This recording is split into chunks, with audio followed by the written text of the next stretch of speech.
watching a movie. And Hello, we're finding all the mga Cox partners. mga ka-soulmate. It's a day before the Thanksgiving. Welcome back to my channel. This is Au Lucas from Langley, BC. And beside me is my granddaughter who's making all the gulo. Tignan nyo ang ginagawa ng granddaughter ko. She's making all the gulo. And she's Stop. Ganito po kami pag wala kaming ginagawa sa labas ng bahay. Nagbubuo kami ng mga medyas na iba-iba, nawawala yung mga partners. So, ang topic ko ngayong hapon ay pagpapasalamat kasi Thanksgiving. Teka muna. Lena, what are you thank you for? A rainbow unicorn top toy. Okay. Somebody gave you? Ito pong apo ko, nakakaintindi ng Tagalog pag kinakausap, pero ang sagot sa iyo ay English. So, I'm trying talaga hard para marunong siyang magtagalog. So, ito, trabaho namin, pinagdidikit yung mga medyas na nawawala. So, we're finding the partner. Ganito po kahirap. Kasi kung saan napupunta ang mga medyas ng mga batang ito. So, yun. So, as a Thanksgiving, usually sa Pilipinas, parang November yon kasabay ng US Thanksgiving. But dito sa Canada, sinasabi nila 1 month ahead ang Thanksgiving kasi itinataon nila yung time na mas malapit sa pag-harvest kasi mas maraming na-harvest na gulay, kamatis, pumpkins, and other fruits, yung mga peras, mansanas, yun ang karamihan sa mga panahong ito, hina-harvest yung mga farm produce. So, mas ahead kami kaysa sa United States of America. So, sila November, kami October. So, second Sunday. And so, pagka gano'n, second Sunday, kinalunisan, walang pasok ang mga opisina. Some stores close, but yung mga Chinese stores operated by Chinese people at saka other communities like Vietnamese, meron silang sariling store na pwede ka naman bumili. Open yon, no? But yung mga Costco at saka yung iba pang department store close, no? Some department store ay bukas, pero mas marami ang sarado, especially yung mga opisina. So, ano ba yung pinagpapasalamat natin tuwing Thanksgiving? Siguro sa akin, personally, yung ipagpapasalamat ko, hindi man kami talagang born in Canada.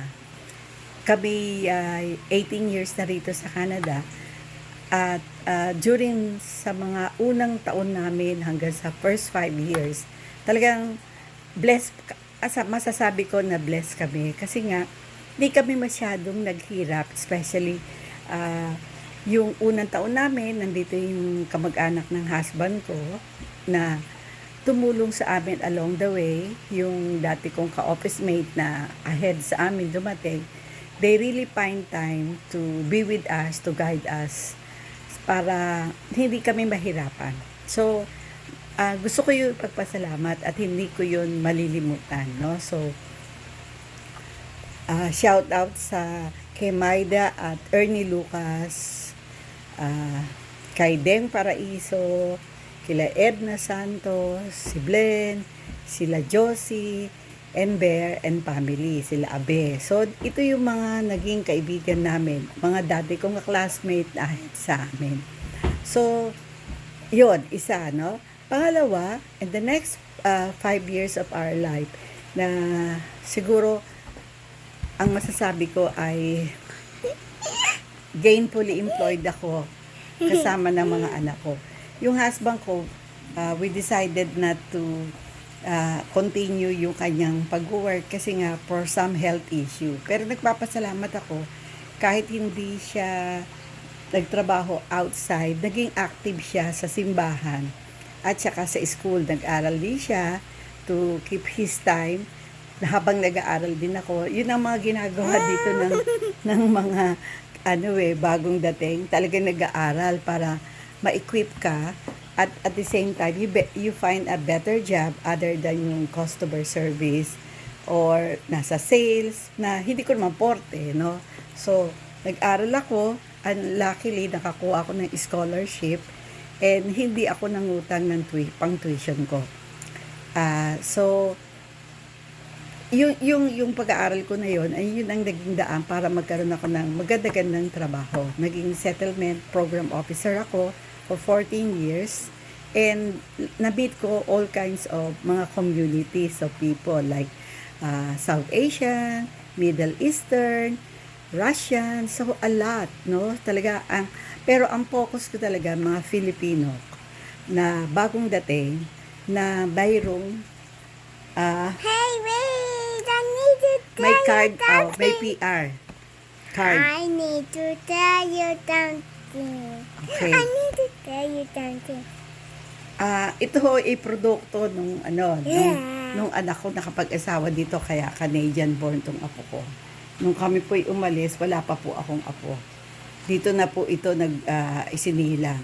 So, nakakatuwa po kasi ito po ay source of joy ko.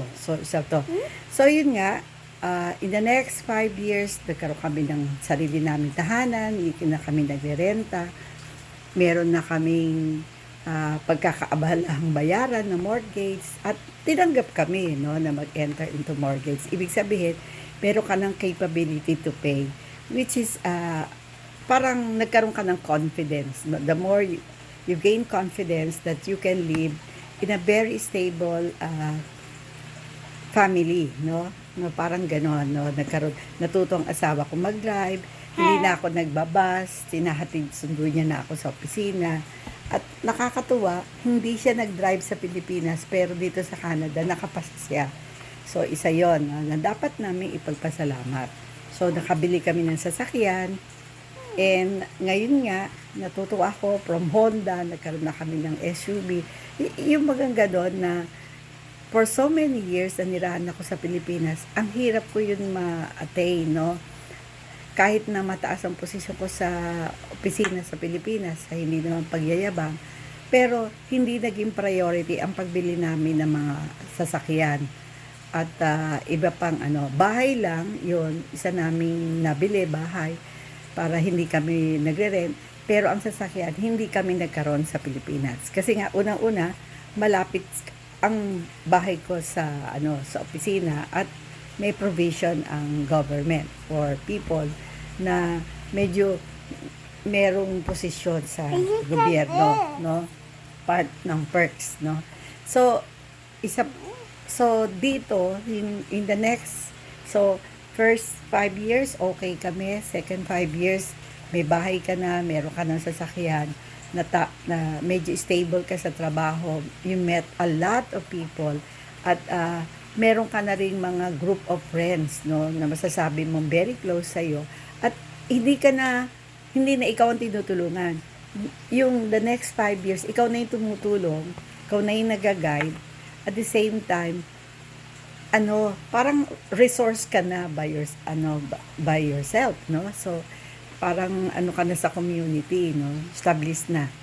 So, nasa na kami, on the fourth stage na kami, fourth quarter na. So, nakakatuwa, nag-retire ka naman, yun ang another stage. But during your retirement, parang nag-change ka lang ng gulong. Ang tawag nga, retiring yourself. Kasi nga, yung sa age ko, when I retired, I was already 67. Parang ayoko pa, pero naisip ko, mas importante sa akin ang family this time. We don't know how long pa mabubuhay.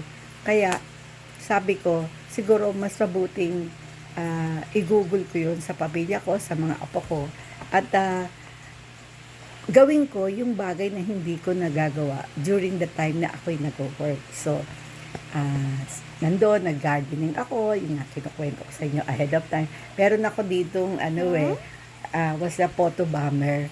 No? So, eto, ganito ko, ginugulo ako ng apo ko, pero cute naman siya, kaya, at hindi siya iyakin. So, okay lang yon.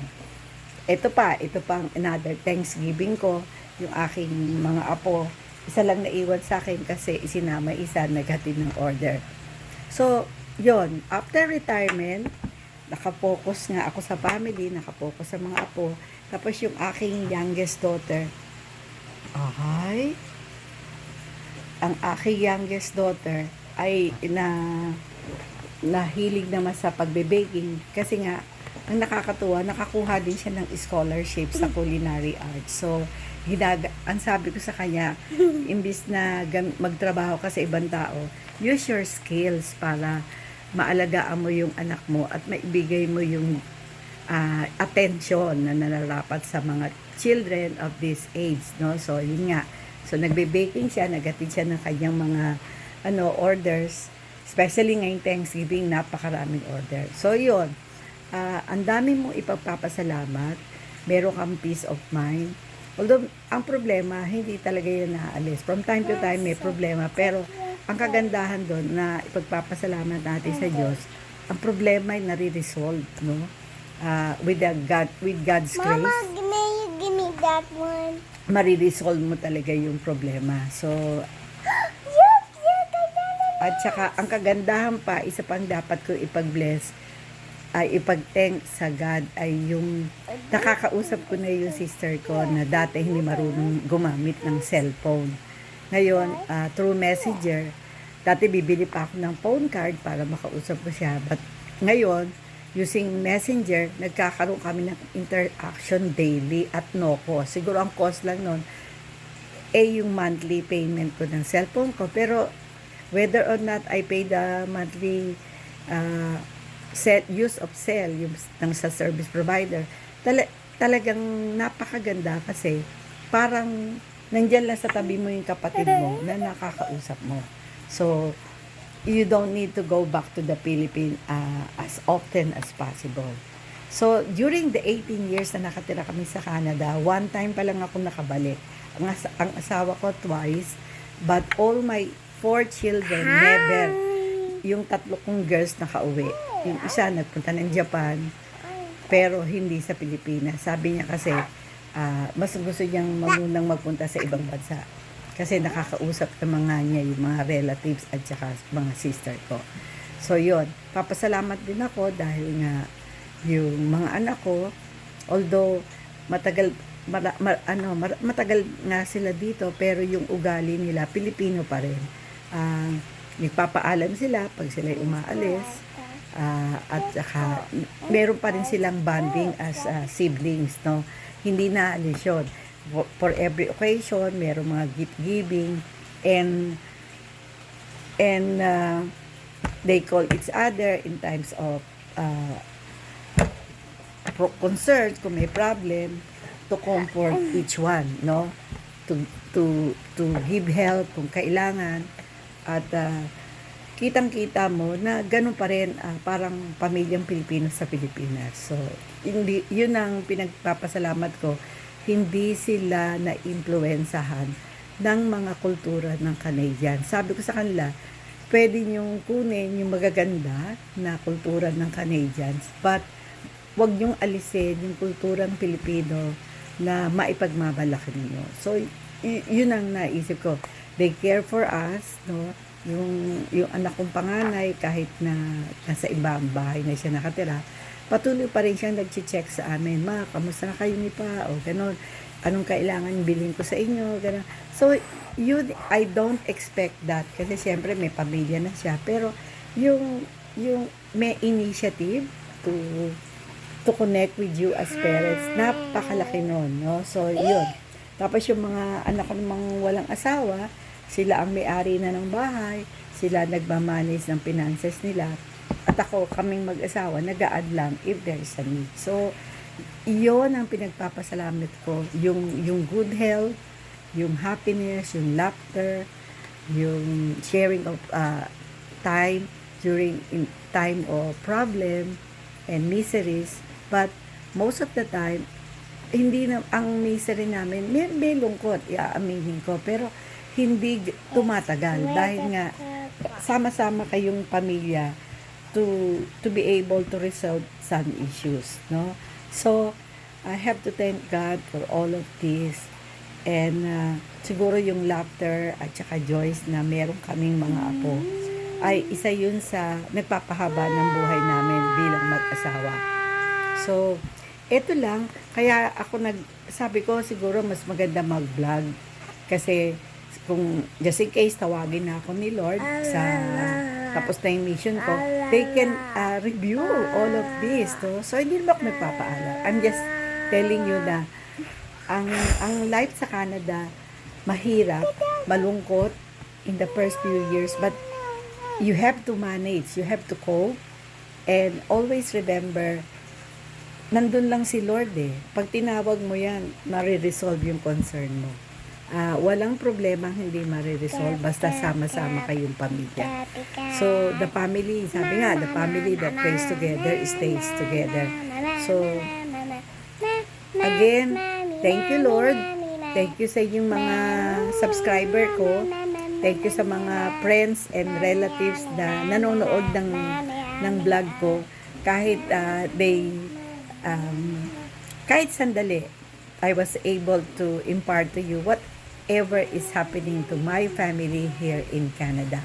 So, sabi ko nga, nasa Langley, BC ako. This is a township. So, yeah, like a municipality, not a big city. But, yung mga bahay dito sa township are medyo mas bago-bago compared dun sa Langley City. Kasi nga, growing community to eh. Kaya, nakakatuwa. Mama, may I have new clothes for Daddy? Okay. Nakakatuwa kasi yung nakarating kami dito sa place na to with the help of my classmate na naging parang kapatid ko rin nung nandun pa ako sa pamantasan ng lungsod ng Maynila. Estudyante kami ng social work, and so until dito kami, magbabarkada kami sa Philippines, dito lang kami nagkita uli after 34 long years. So yun nga, si Josie and Bear Aquino, sila yung nagdala dito kasi sabi pag tumanda daw kami maglalakad kami sabay. Ngayon matanda na kaming dalawa, minsan lang kami maglakad at yung tinawag namin doon power walk. Ginawa namin yon ng early summer, but dahil nga sa nahulog ako sa hagdan, medyo nagkaroon ng gap. Hopefully when my yung walking ability goes back to the usual, medyo galing na siguro ako ng mas better kaysa this time. Babalik kami sa paglalakad, and hopefully mag-retire na rin siya para yung i-devote nila dun sa kanilang mag-asawa at sa pamilya ang time, no? Masayang magtrabaho, especially yung kanyang trabaho sa Walmart ay hindi naman mind-blowing, but yung sa kanya is more of customer service. Pero syempre nagde-devote pa rin siya ng time doon. I know she's happy doing it, but hopefully makapag-rest din siya tulad ng ginagawa ko ngayon, na gigising ka kung kailan mo gusto, matutulog ka kung kailan mo gusto, walang rush at the end of the week na kailangan mong gawin. Yun yung natutuwa ako. Pag nag-retire ka, wala kang day off, wala kang time card, wala kang rush, dahil lahat rush yan, yung mga kasama mo. Nagpapagawa ng kape, nagpapabrew ng coffee, nagpapa-serve ng mama. Sabi nung apo ko, I love fish and rice. Yun ang mga gusto nila. Yun. Or sausage and rice. Parang meron ka pa rin responsibility, pero mas lighter in terms of yung mas lighter kaysa pag gumagawa ka ng assignment mo sa opisina. Enjoy ka na. Kasi nakikita mo pagka sinerve mo yung pagkain, natutuwa sila. Parang yung nawawala yung pagod mo. So, yon ang dapat nating siguro ipagpasalamat na buhay pa tayo, wala tayong sakit, nakakalakad tayo kung gusto natin lumakad kahit dahan-dahan. Pag tumingin ka sa labas, sabi mo, buti na lang may sasakyan. May sasakyan na kami. Dati, magtatawag pa ako sa kaibigan ko, pupunta pa kayo sa grocery, makikisabay. Pero ngayon, kung kailan mo gustong mag-grocery, sabihin mo lang sa asawa mo, magdadrive na yung asawa mo. Nakakatuwa, no? In less than 20 years, we were able to establish the family in this community, no? So, lahat ng bagay magiging mahirap pag kayo watak-watak, pag walang pagtutulungan at walang cooperation. Pero pag na-establish mo sa family mo yung tulungan, bigayan, at pagpapahalaga ng uniqueness ng bawat isa, at makikita mo na ang bawat isa ay may pwedeng i-contribute to their utmost ability, yun yung nakakapagpagaan ng lahat ng mga bagay-bagay sa bagong bansa kung saan kami ngayon naninirahan. Ang Pilipinas ay mananatiling my first and my country na mamahalin ko, at ang Canada ay another home na sasabihin ko my second home. So, if you like ang ating kwentuhan, please like, subscribe, and share. Kasi, ang ganda nito kasi pag binabalikan ko yung mga, yung nanonood din ako ng mga video ko, hindi ako nag-e-edit kasi sabi ko nga, yung kapag nag-edit ka, parang plastic yung mabuti lang may mga flaws in during recordings kasi nga ang mind mo ngayon masyado mabilis gusto mo lahat ng information i-share lalo kapag excited ka. Pero sabi ng anak ko na nagturo sa akin ng ganito, Mama, may cut this. Yeah. Podcast. Okay. This 5 minutes. is a coat. Okay, yan ang mga sinasabi ko sa inyong Russian. Okay. Pinapakat na sa akin ng medyas na. Okay. So, hanggang dito na lang. Ikakat ko na muna ang ating kwentuhan sa araw na ito. Again, this is Au Lucas. Thank you for listening and viewing my vlog. Happy Thanksgiving Day to all of you. Kahit saan man kayong parte ng Canada, ng Pilipinas, ng United States of America, Australia, saan pa ba yung aking mga viewers? Kasi yung mga viewers ko po, hindi lang sa Canada, kahit konti po yung subscriber ko. May mga dati akong mga ka-office mate na nagka-touch base ako. At nakakatuwa with their comments, ako po'y nagagalak. So, bye for now. Happy Thanksgiving. Again, this is Au Lucas, your soulmate and kapwa retirees here in Canada. Western Canada po tayo.